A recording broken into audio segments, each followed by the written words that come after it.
Good morning, everybody. Another wonderful day. What's on the agenda for today? I know to get some new shoes. Then I found the little device that I think may solve the physical button stuff with the smart booth. So I'm going to do that and just see whatever work I can do around the church. And I don't know. That's about it. I know I'll get into something else. So let's go.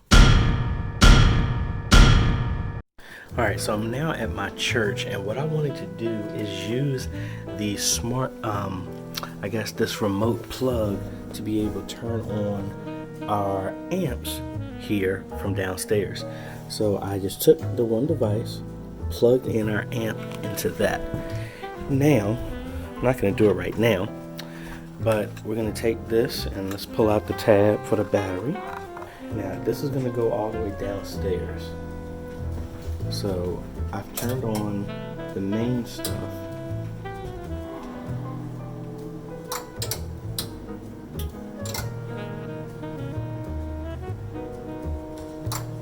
Alright, so everything is on. So technically I should be able to press this now and it should turn this off.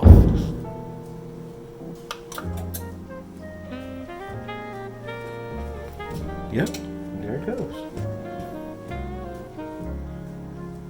Now, again, this is only for half of the items here, but technically, by pressing this button, I was able to turn everything from my amps on. So let's press it one more time.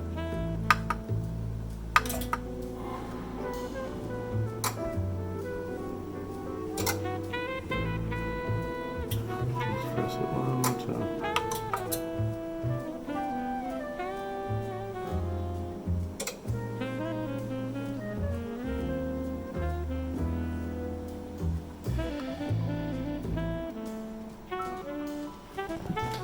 Alright, so it turned everything off. So the only thing now I really have to do is, because everything isn't going into the one plug, this will work. So this right here is required for the other one, so I will get a second one to control this, and it'll be two buttons downstairs to control everything. To turn on the system, there are going to be two buttons here, and even for people upstairs, this is the way that you would turn on everything down here. You would press these buttons that are outside to go upstairs and then turn everything on.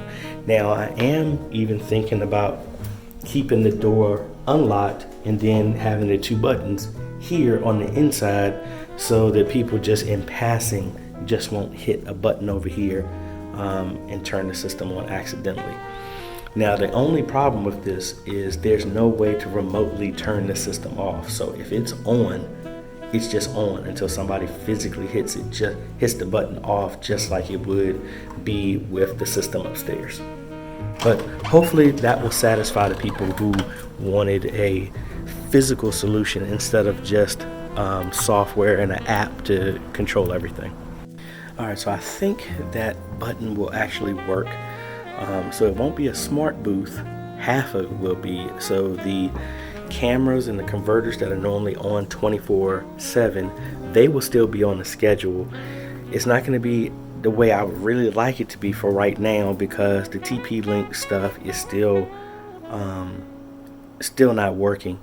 Pretty much they rolled out an update to where if I press the light switch button over there, it will turn off a group of things. The group setting is not working. Cutting off an individual item is working. So technically I could still link the converters here, not the one in the front, but all the converters and the devices that need to turn on and off with the power can be controlled. So the static camera and the converters back here, I can link to that power button, so when you hit it, it'll turn on. But now I think about it, I need to not do that, because we have the habit of turning the lights off when we're here in the media booth. So I'm glad I thought about that. So I guess this alternative with this little $14 remote button will work. It works on the amps. I just need to get a second one, and I need to get some more label stuff for my Dymo label maker, and I'm gonna get a second one, put it downstairs. I'm just going to get some 3M double-sided Velcro to stick to the wall so I won't screw it into the wall. That way I can move it if need be. And also I need to get a 10-port surge protector to undo this. So I'd had everything plugged into the surge protector that goes behind it. Then I would plug that surge protector into the second button that I'm getting, and then I think we should be good. Yeah, and I think I might steal the idea from Liberty Baptist Church and get one of those long plugs that have more than enough space. Then I can plug everything into that. Now that may work, but anyway, let's head over to Lowe's again, pick up another one of these buttons, get some label stuff from Office Max that's right beside, and a surge protector. And I'm gonna stop by Jimmy John's to get something to eat for lunch. All right, so this is the plan. I have a industrial workshop type of surge protector, which will give me more than enough slots and enough space in between each outlet to plug in everything. I'm gonna mount that up under the desk. The surge protector that I freed up, I'm gonna put down here.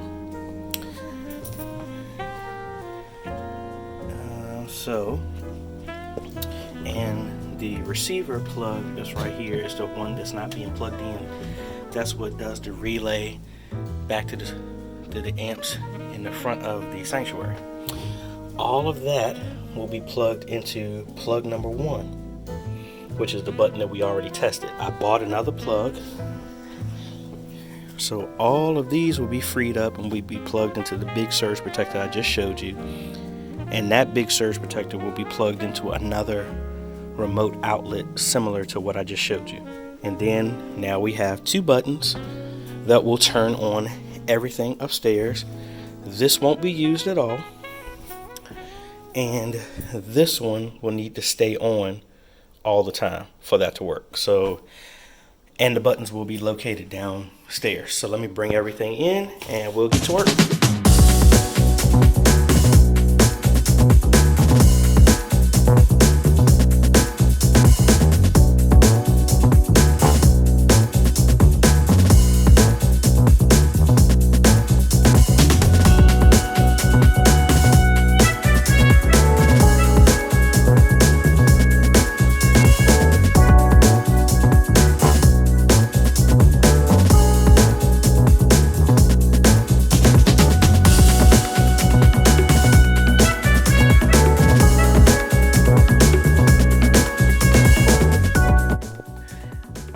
So it is about 9:40 and I'm a little perturbed, just a little bit. Pretty much I was editing the vlog from today and it looks like my GoPro again did not record the rest of the stuff that I did. So pretty much what you missed is I called some of the people who had an issue with how the buttons and everything like that for the media booth were set up, brought them in for them to see firsthand what it looks like, and I would tag some of the pictures of what it looks like after I installed everything, showed them how to use it, let them use it themselves, turned it on, turned it off. They expressed their concern with how it originally was. They also expressed concerns about this current one, and I pretty much just told them it's just like a garage door opener. If the garage door doesn't work, opener doesn't work, you put new batteries in it. If you can't get it on and you need it, you go lift the door up, which is each one of the boxes actually had. All right, sorry, I don't know where I left off. I actually had the minister of music just called me and was just responding to my email of saying what I think I was talking about. So pretty much they told me their concerns. Pretty much just told them, here's the backup, and I think I'll post pictures here of if the buttons didn't work, this is how you change the batteries. These are the type of batteries. If you don't have batteries there, these are each one of the adapters has a gray button that you can just press and it will activate it. And as long as you press them in the right order, it's only 2 buttons. Turn the mics on first, wait 20 seconds, then turn the amps on. Everything is good. I didn't get a chance. The other part that was recorded is I showed how we got everything set up with the big blue button that I had to resolder the mouse. I actually had to get a new mouse. I borrowed one from my brother-in-law. They don't know about it yet. They'll probably know once they see this. But I pretty much had to get a new mouse. Took the wires from the USB cable. Just took 2 wires out of that, resoldered that into the button, and it works. Tested it out. It looks like the photo booth software that we were using that I showed you the other day is actually 3 versions old. So I went ahead and upgraded to version 3, which was only $38 to upgrade. I got the upgrade, and then after the fact, then that's when they said, oh, all the special effects with the green screen and stuff, you have to pay the premium. I didn't do that. So pretty much the photo booth is just gonna have a white sheet that covers the back. I need to do some graphics. Still never heard about the meeting, but that was pretty much what went on today. Again, sorry, I'm gonna sort out all these GoPro issues. Ultimately, what I'm probably gonna do for right now is just bring my Sony camera and then just record solely from that, which is more of a setup with that one, since I need a tripod and it's not as easy to carry around and do selfie stuff with that. But hey, I want to give y'all great content, and if that's what I need to do, that's what I would do. So thank y'all guys for stopping by, all y'all new subscribers. I really appreciate it. I'm glad that y'all are liking the stuff that I'm doing, as well as seeing, having an inside look behind the scenes of what goes into a media ministry. And just know, like I've mentioned it before, if you ever needed some help with your media ministry, or just somebody to bounce some questions off, I've actually had a couple of people contact me, and I've helped them out with some other situations. I really look forward to trying to help you as best as I can. You can contact me via my email that I will bring up again right here. Just hit me up. I will help as best as I can. Also, don't forget, my book is out.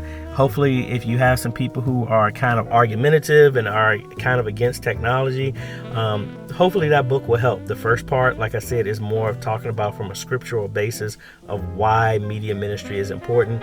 Then the second half is more technical. I'm talking about some good steps to start off with. But anyway, thanks again. I will be catching y'all tomorrow. Later.